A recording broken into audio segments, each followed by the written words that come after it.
Hello friends, welcome my YouTube channel Abhilash Pandey. आज हम पढ़ेंगे क्लास 11th का लेसन 1 में समुच्चय। लेसन 1 का हम आज पढ़ाएंगे एक्सरसाइज नंबर 1.3 के लिए उपसमुच्चय। उपसमुच्चय किसे कहते हैं इसके बारे में फिर हम जानेंगे। उसके बाद से हम पढ़ेंगे अति उचित उपसमुच्चय, फिर अधिसमुच्चय, एकल समुच्चय के बारे में हम पढ़ेंगे। तो आइए आपका ज़्यादा समय नहीं लेते हुए मैं पढ़ाता हूँ समुच्चय। उपसमुच्चय किसे कहते हैं? उपसमुच्चय किसे कहते हैं इसका उपसमुच्चय किसे कहते हैं?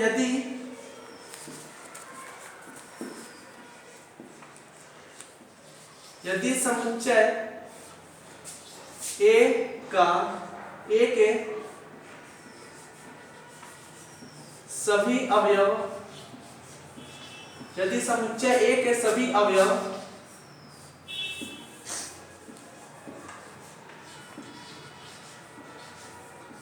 समुच्चय बी का एक भी अवयव है, समुच्चय बी का भी एक अवयव है,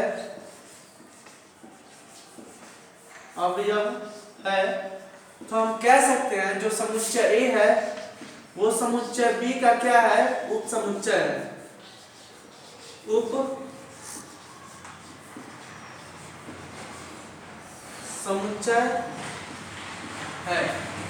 क्या होता है उपसमुच्चय का परिभाषा? यदि समुच्चय ए के सभी अवयव समुच्चय बी का भी एक अवयव है तो ए बी का उपसमुच्चय होगा। यदि समुच्चय ए के सभी अवयव समुच्चय बी में हो तो क्या होगा? ए बी का क्या होगा? उपसमुच्चय। जैसे इसका एग्जांपल लेते हैं हम लेते हैं कोई समुच्चय ए है जिसमें 1, 5, 6 है, और एक समुच्चय बी है जिसमें है 1, 2, 3, 4, 5, 6, 7। ये हमारे ये अवयव है। ए में 1, 5, 6 अवयव है और बी में 1, 2, 3, 4, 5, 6, 7 अवयव है। तो हम क्या करेंगे इसमें? अब हमको पता लगाना है कि क्या ए जो है वो बी का उपसमुच्चय है यानी सबसेट है। तो ये देखिए ए में क्या क्या है? 1 है, बी में है 1 है, इसमें 5 है, क्या इसमें है? इसमें 6 है, इसमें भी 6 है।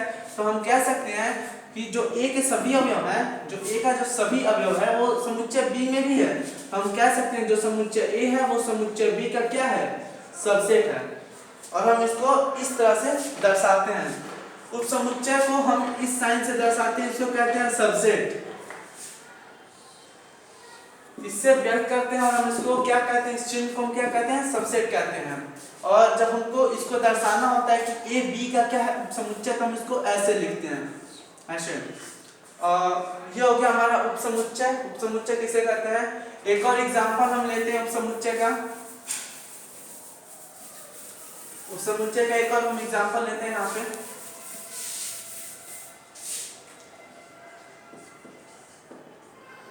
हम लेते हैं ए जो इस प्रकार है कि x सच दैट x जो है वो हमारा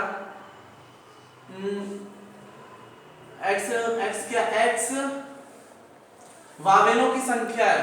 x अंग्रेजी जो वावेल्स होते हैं उनके है। अंग्रेजी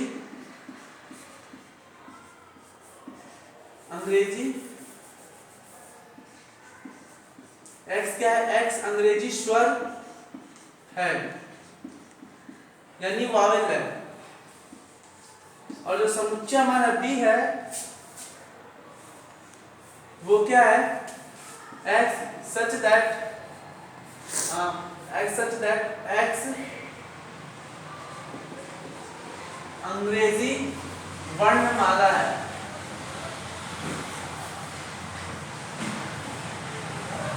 ये हो गया अंग्रेजी x यहाँ पे समुच्चय में क्या है? x such that x अंग्रेजी स्वर है और यहाँ पे b क्या है? x such that x अंग्रेजी वर्णमाला है।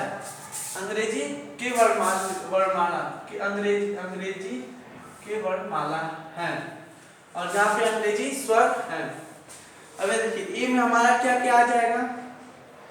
हमारा अंग्रेजी स्वर क्या क्या होता है? ए, ई, आई ओ और यू, और बी में क्या क्या आ जाएगा,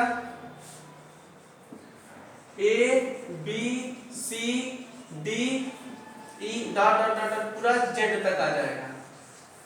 ठीक है, अल्फाबेट ए से लेके जेड तक पूरा टोटल आ जाएंगे। और जो इसमें वावेल है वो इस अल्फाबेट में होंगे, वर्णमाला में होंगे। इसके अंग्रेजी जो अल्फाबेट होते हैं, अंग्रेजी वर्णमाला होते हैं ए से जेड तक, उन सभी के बीच में ये ए ई आई ओ यू आएंगे। तो हम कह सकते हैं जो हमारा समुच्चय ए है वो समुच्चय बी में बिलोंग्स करता है, यानी ए सबसेट बी हो जाएगा।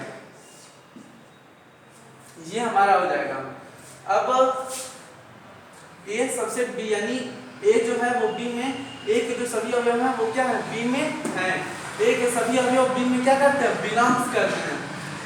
और यदि यहाँ पे अब इसका एक दूसरा उदाहरण हम लेते हैं जिसमें ये इज नॉट सबसेट आता है, यानी इज नॉट बिलोंग्स आता है। तो ये देखिए हम एग्जांपल में इसका 3 लेते हैं। कोई ए है हमारा जो क्या क्या है, 1 2 और 1 2 और क्या रहता है 5 हो जाता है। और एक समुच्चय हमारा दूसरा है बी जो क्या क्या है 2 3 4 5, ये हमारा है। अब क्या ए जो है वो समुच्चय बी में समुच्चय बी का सबसेट है, नहीं है। क्यों, क्योंकि इसमें 1 है और इसमें 1 है नहीं है। तो हम लिखेंगे A is not subset या is not belongs to B। इसको हम ऐसे लिखेंगे क्योंकि A जो समुच्चय है इसमें जो एक जो 1 है ये समुच्चय B यानी सेट B में नहीं है, 1 नहीं है। इसमें लिखेंगे A is not belongs to B यानी A B का समुच्चय उप समुच्चय नहीं होगा। ये हमारा उप समुच्चय हो गया। अब हम देखते हैं उचित उप समुच्चय किसे कहते हैं और अधिसमुच्चय किसे कहते हैं। देखिएगा पढ़ना, हमें उचित उप समुच्चय और अधिसमुच्चय किसे कहते हैं। हम इसको एक एग्जांपल के थ्रू बताते हैं उचित उप समुच्चय और अधिसमुच्चय किसे कहते हैं। तो एग्जांपल हम लेते हैं इसका वही पुराना वाला एग्जांपल ही हम लेंगे। लेते हैं यहाँ पे ए 1 2 3 है और जो समुच्चय हमारा बी है, जो सेट हमारा बी है वो क्या है 1 2 3 4, ये हमारा है बी। हम क्या करेंगे, ये हमको बताना है क्या ये उचित उप समुच्चय है। पहले हमको इसमें बताना है क्या यह सबसेट है, मतलब उप समुच्चय है, उप समुच्चय है, क्या उप समुच्चय है, क्या उचित उप समुच्चय है, क्या अधि समुच्चय है, क्या यह जो ए और बी है क्या ए उप समुच्चय है, क्या इसमें क्या उचित उप समुच्चय है। इसको देखने के लिए हम क्या करेंगे, उचित उप समुच्चय किसे कहते हैं कि उप समुच्चय किसे कहते हैं। तो हमने पहले पिछले वीडियो में बताया था, अब इसी वीडियो में थोड़ी देर पहले बताया कि उप समुच्चय किसे कहते हैं। यदि ए के सभी अवयव बी में हैं तो ये उप समुच्चय हो जाएगा। तो ये 1 2 3 इसमें भी है और इसमें भी है, तो ये जो ए है वो हमारा क्या हो जाएगा, सबसेट हो जाएगा। ए बी का क्या हो जाएगा, सबसेट हो जाएगा।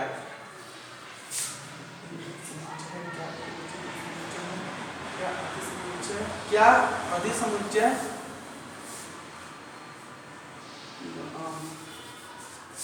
क्या अधिसमुच्चय ए है या बी, क्या अधिसमुच्चय ए है या बी। तो आइए देखते हैं अब ये क्या ए उचित उप समुच्चय है।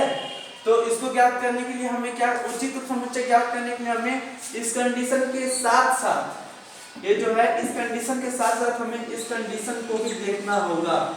क्या यह इसमें क्या ये इसको सेटिस्फाई कर रहा है। ये देखिए ए सबसेट बी, तो ये ए सबसेट बी तो इसको सेटिस्फाई कर रहा है, लेकिन ये क्या ये सेटिस्फाई कर रहा है। इसके ये वाला इसका वीडियो मैंने पिछले वीडियो में पढ़ाया था। अब ये देखिए a is not equal to b, इसका मतलब होता है कि इसमें 3 अवयव हैं, तो इसमें भी 3 ही अवयव होना चाहिए, लेकिन ये इसमें 3 अवयव हैं, तो और इसमें भी 3 अवयव होंगे तो a इक्वल टू b लिखेंगे। और यदि इसमें 3 अवयव हैं, इसमें कितने हैं 4 अवयव हैं, तो हम इसको लिखेंगे a is not equal to b, यानी जितनी अवयव संख्या इसमें है उतनी ही इसमें होनी चाहिए, तो हम इसको ऐसे लिखेंगे a इक्वल टू b। लेकिन यहाँ पे क्या है, इसमें 3 है, इसमें 4 है, तो हम इसको ये लिखेंगे, यानी ये जो है सेटिस्फाई कर रहा है a is not equal to b को, a is not equal to b को, यानी ये क्या है, a जो है वो b का उचित उपसमुच्चय होगा, उचित उपसमुच्चय होगा किसका, b का, a जो है वो b का उचित उपसमुच्चय होगा। जो अधिसमुच्चय है वो क्या हो जाएगा, b a का अधिसमुच्चय हो जाएगा, इसका उल्टा हो जाएगा, b a का अधिसमुच्चय हो जाएगा। आया समझ में? उचित उपसमुच्चय और अधिसमुच्चय किसे कहते हैं? जब a इसको सेटिस्फाई करे और इसको सेटिस्फाई करे, तो हम कह सकते हैं कि जो हमारा a है वो b का क्या होगा, उचित उपसमुच्चय होगा, उचित उपसमुच्चय होगा। जब हमारा जो समुच्चय है इन दोनों कंडीशन को फॉलो करे, तो हम कह सकते हैं जो हमारा a है वो b का क्या है, उचित उपसमुच्चय है, और b क्या होगा, b a का अधिसमुच्चय हो जाएगा, अधिसमुच्चय होगा, ये हमारा हो जाएगा। हम देखते हैं एकल समुच्चय किसे कहते हैं। एकल समुच्चय किसे कहते हैं, ऐसे समुच्चय जिनमें सिर्फ और सिर्फ कितने अवयव हो, एक अवयव हो, जैसे a है, समुच्चय कोई a है, सेट कोई a है, इसमें कोई एक अवयव है, या ये क्या हो जाएगा, हमारा एक एकल समुच्चय हो जाएगा, एकल समुच्चय, ठीक है, कुछ भी बस एक ही हो, ऐसे समुच्चय जिसमें सिर्फ एक अवयव हो क्या हो जाएंगे, एकल समुच्चय।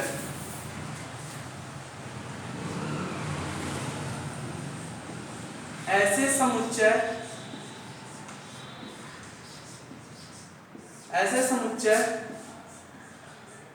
जिसमें सिर्फ एक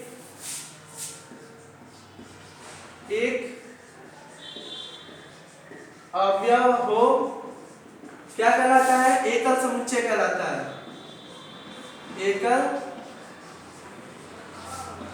समुच्चय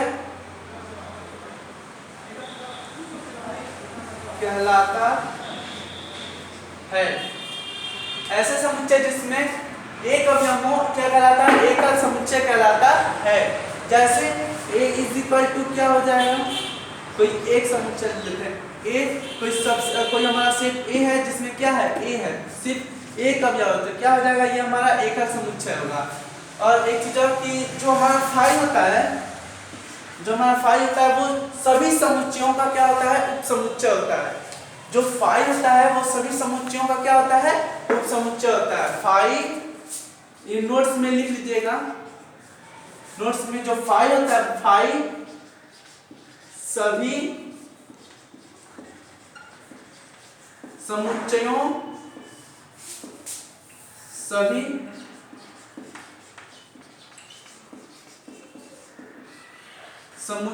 का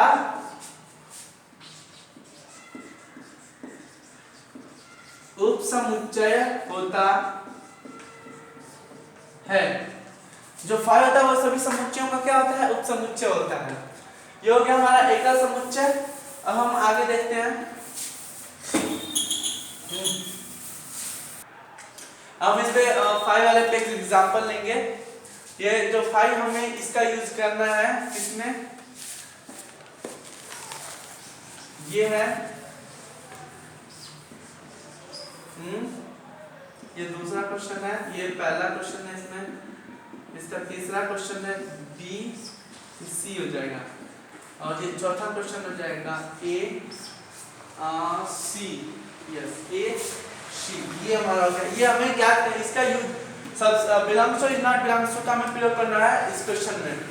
फाइव यहाँ पे क्या सबसेट का लगेगा कि नॉन सबसेट का लगेगा, ये बताइए आप पहले हमें।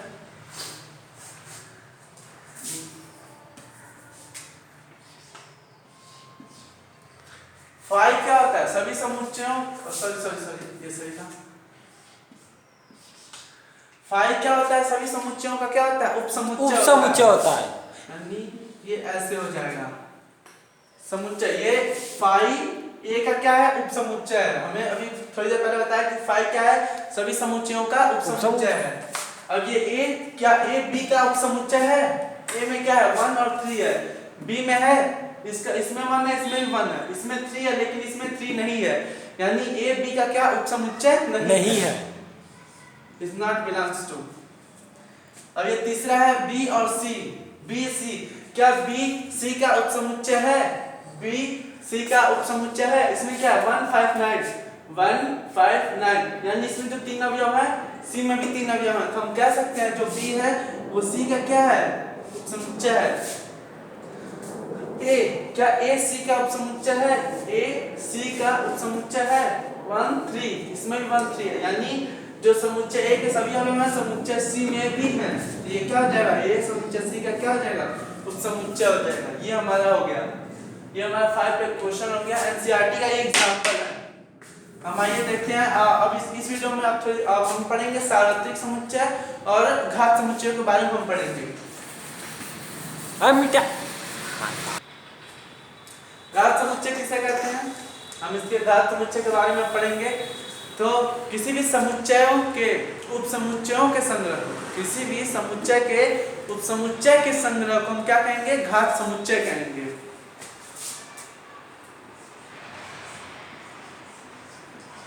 समुच्चय ए के सभी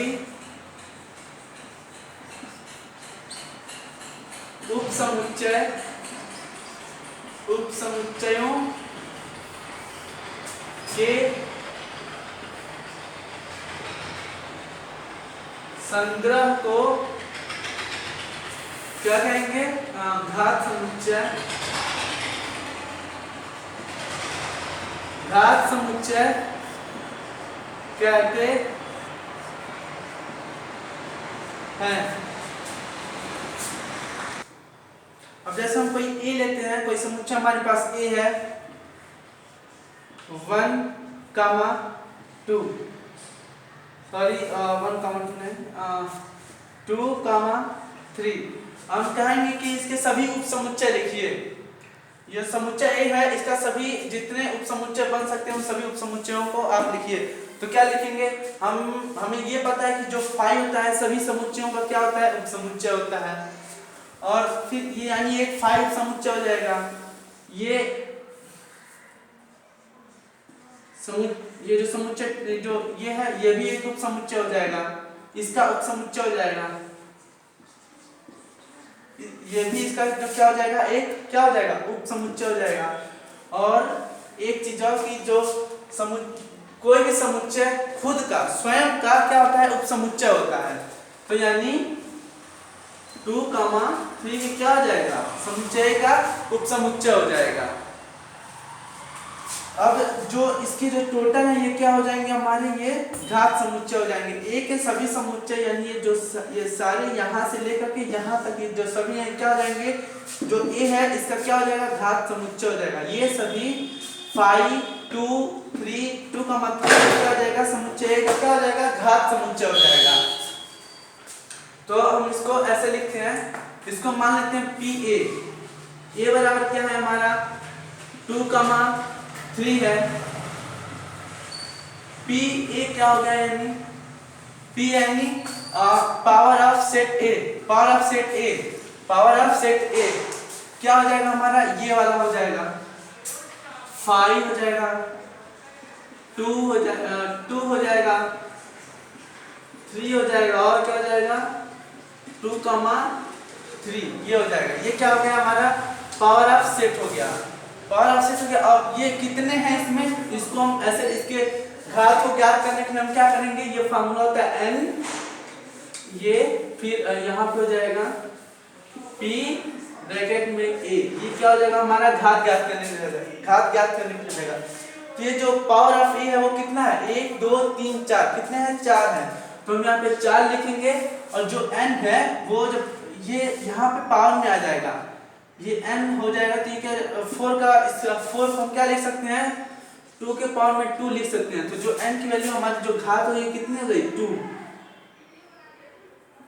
सॉरी इसको ऐसे लिख देंगे, जब ऐसे होगा ऐसे कर देंगे तो ये हमारा घात क्या आ जाएगा, घात समुच्चय कितना आ गया, 4 हो गया। ये भी हो गया हमारा घात समुच्चय के बारे में। अब हम पढ़ेंगे सार्वत्रिक समुच्चय किसे कहते हैं। ये हमारा सार्वत्रिक समुच्चय है। सार्वत्रिक समुच्चय किसे कहते हैं, किसी विशेष संदर्भ में हम किसी आधारभूत समुच्चयों के बारे में पढ़ते हैं, जैसे कि उसके उपसमुच्चयों के बारे में भी पढ़ते हैं, समुच्चयों के बारे में पढ़ते हैं जो कि उस संदर्भ में प्रासंगिक होता है। और सब जैसे हम लेने शब्द, जैसे हम शब्द प्रणाली पढ़ते हैं उसमें हम पढ़ते हैं अभाज्य संख्याओं का समुच्चय, सम संख्याओं का समुच्चय, ये सभी क्या है, आधारभूत समुच्चय हैं। तो ये जो आधारभूत समुच्चय होता है इसी को हम क्या कहते हैं, सार्वत्रिक समुच्चय कहते हैं। एक बार ये साइड हो जा रहा है, इसको आप अपने कॉपी में लिख लीजिए, सार्वत्रिक समुच्चय इसे कहते हैं। और हम इसे u से हम इसको व्यक्त करते हैं, प्रदर्शित करते हैं, u से प्रदर्शित करते हैं। ये क्या हो गया हमारा सार्वत्रिक समुच्चय हो गया। किसी विशेष संदर्भ में हमें एक आधारभूत समुच्चयों और उसके उपसमुच्चयों के बारे में विचार करना पड़ता है, जो कि क्या होता है, जो कि उस संदर्भ में प्रासंगिक होता है। जैसे कि हम ले रहे किसी शब्द प्रणाली में हम पढ़ते हैं कि अभाज्य संख्याओं का समुच्चय, सम संख्याओं का समुच्चय, ये सभी क्या है, अभाज्य संख्याओं का समुच्चय और सम संख्याओं का समुच्चय क्या है, एक आधारभूत समुच्चय है। और इसी आधारभूत समुच्चय को हम क्या कहते हैं, सार्वत्रिक समुच्चय कहते हैं। ये हमारा हो गया सार्वत्रिक समुच्चय। और सार्वत्रिक समुच्चय को हम किससे प्रदर्शित करते हैं, u से प्रदर्शित करते हैं। अब हम पढ़ेंगे अंतराल में, किसी अंतराल में उपसमुच्चय पढ़ेंगे, उपसमुच्चय अंतरालों के रूप में अब हम पढ़ेंगे। हम पढ़ेंगे अंतराल r के उपसमुच्चयों के रूप में। इसमें हम देखते हैं कि कोई हमारा a है और b है, वो क्या कहता है, बिलोंग्स करता है किसमें, r में, r यानी रियल नंबर, r में बिलोंग्स करता है। a और b क्या करता है, r में क्या करता है, बिलोंग्स करता है। जो जैसे ये हो गया, हम लिखते हैं, कोई ले लेते हैं x ले लेते हैं, x सच दैट जो a है वो ये कॉमा, ये क्या कर, a जो है वो लेस देन क्या है, b है। अब यहाँ हम यहाँ पे लेते हैं a x और ये हो गया b।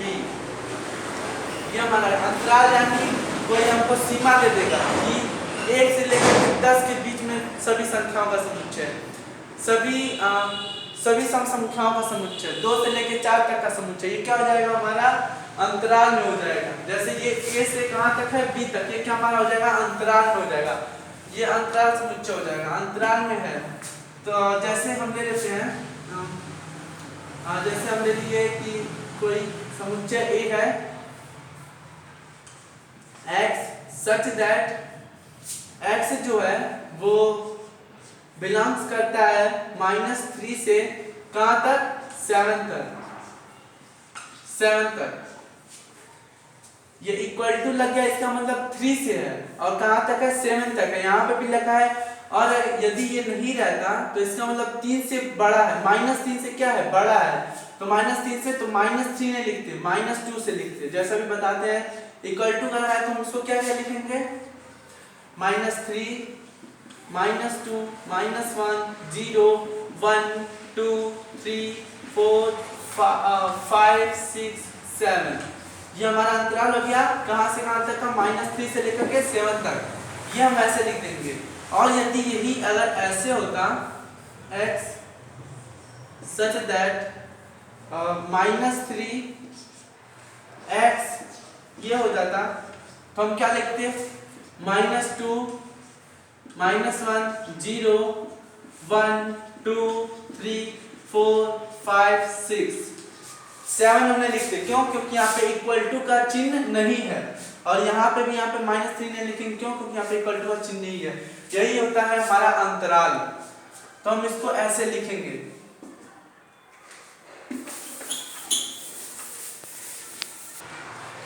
हम कोई एग्जांपल लेते हैं ए, जो पीछे हमने अभी थोड़ी देर पहले जो एग्जांपल लिया वही लेते हैं हम। कोई ए है जो कहां से कहां तक है, x सच दैट x क्या है, -3, ये हो गया x 7, ये हो गया। और कोई समुच्चय b है, वो क्या है, -3 u है, और x ये क्या है, 7, ये हो गया। हम इसके अब सभी एलिमेंट को लिखेंगे, तो क्या हो जाएगा, -2 -1 0 1 2 3 4 5 6 ये हमारा क्या हो जाएगा, एलिमेंट हो जाएगा इसके, जो इसमें आएगा।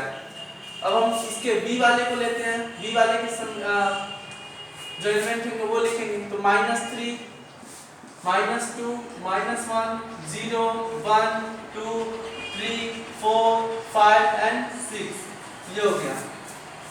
हमें यहाँ पे ऐसे दिया हुआ है, ये समुच्चय दिया हुआ है, हमको इस रूप में लिख दिया।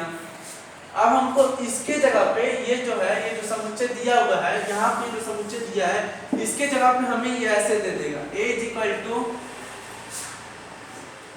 = -3 7, ऐसे ऐसे दे देगा। a का ये दे देगा और b का क्या देगा, -3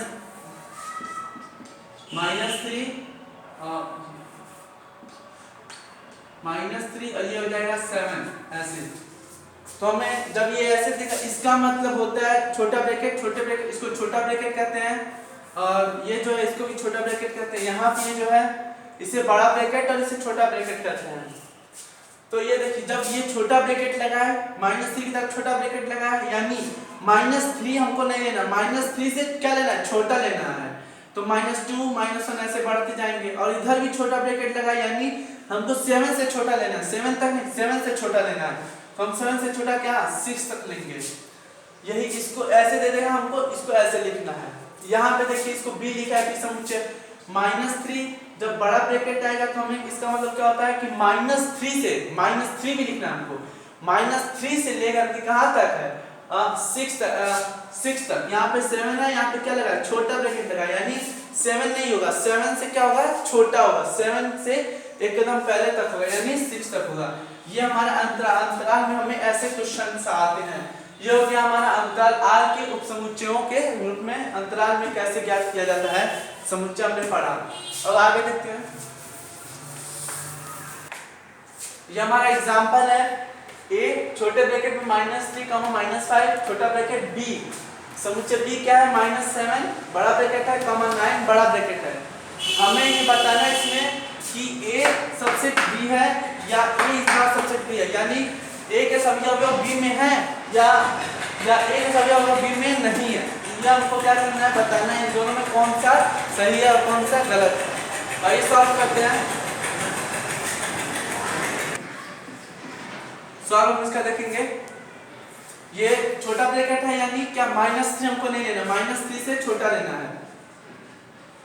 तो -3 से -2 -1 0 1 2 3 4 5 भी नहीं लेना है, क्योंकि 5 की तरफ क्या लगा है, छोटा ब्रैकेट लगा है। और जो समुच्चय b हमारा क्या है, -7, बड़ा ब्रैकेट लगा है, यानी -7 से -9 तक लिखना है, क्योंकि दोनों तरफ क्या है, बड़ा ब्रैकेट है। तो -7 -6 -5 -4 -3 -2 -1 0 1 2 3 4 5 and 6 7 8 and 9। ये हो गया हमारा समुच्चय, समुच्चय a हो गया, ये समुच्चय b हो गया। अब क्या ये समुच्चय a जो है वो समुच्चय b का उपसमुच्चय है, तो इसमें क्या है, -2 -1 -2 है, इसमें भी -2 है, -1 है, इसमें भी -1 है, 0 1 2 3 4 0 1 2 3 4 यानी ये सभी क्या है, ये सभी इसके जो अवयव हैं वो सभी अवयव क्या बी में है, यानी ये जो है सबसेट बी है, यानी ए बी का क्या है उपसमुच्चय है, यानी ये वाला सही होगा और ये वाला गलत होगा। ये हमारा हो गया समुच्चय। आज हमने उपसमुच्चयों के बारे में पढ़ा। उपसमुच्चयों में हमने क्या क्या पढ़ा, उपसमुच्चय पढ़ा, उचित उपसमुच्चय पढ़ा, अधिसमुच्चय पढ़ा, एकल समुच्चय पढ़ा, घात समुच्चय पढ़ा, सार्वत्रिक समुच्चय पढ़ा और क्या पढ़ा, ये अंतराल आर के उपसमुच्चयों के रूप में। तो अगर आपको वीडियो अच्छी लगी हो तो प्लीज लाइक कर दीजिए, कमेंट कर दीजिए, शेयर कर दीजिए और ये वीडियो उन सभी अपने दोस्तों के पास भेजिए जिनको इसकी आवश्यकता है। और एक बात और अंत में कहना चाहूँगा कि आप सभी लोग जब भी मैं पढ़ाता हूँ तो साथ साथ में आप भी नोट्स बनाते जाइए। ये हमारा एग्जाम्पल था, उसका सलूशन था। अगर कोई भी दिक्कत हो तो आप हमें व्हाट्सएप पे मैसेज कर सकते हैं, वहाँ पे आप हमसे कुछ क्वेश्चन पूछ सकते हैं जो आपको फंसे। ठीक है, थैंक्स, बाय बाय, जय हिंद।